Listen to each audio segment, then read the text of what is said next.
An International Monetary Fund IMF consultation mission will visit Zimbabwe later this month to assess the country's economic performance and the newly introduced currency, the Zimbabwe Gold ZiG, reported newzimbabwe.com. Sabina mashoko abuditswane the newzimbabwe.com achita aiwa IMF iripinda munyika yeZimbabwe assess the new currency ZiG.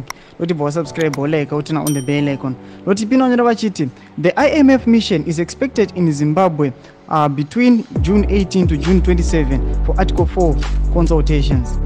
IMF spokesperson Julie Kozak confirmed the routine consultation, saying the Bretton Woods institution is ready to support Zimbabwe's efforts to restore macroeconomic stability, said Kozak. On Zimbabwe, our staff is expected to conduct the Article 4 consultations later this month.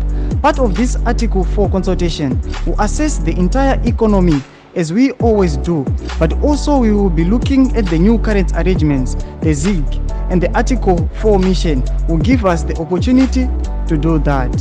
Zimbabwe did introduce a new currency backed by a basket of foreign currencies and other assets, including gold, and of course, they stand ready to discuss this with the authorities and to support their efforts to restore macroeconomic stability. Do mashoko ari kutaurwa panapa na spokesperson we-IMF vachiti aiwa they are preparing kupinda munyika yeZimbabwe kuti vagona kuti ZiG aiwa riri kufamba zvakanaka here. Aiwa chimbotudzai mafungiro enyu muri kudiwa pamusoro pe-update ipi. Nai comment section medu musano subscribe kulike tinotina on the bell icon.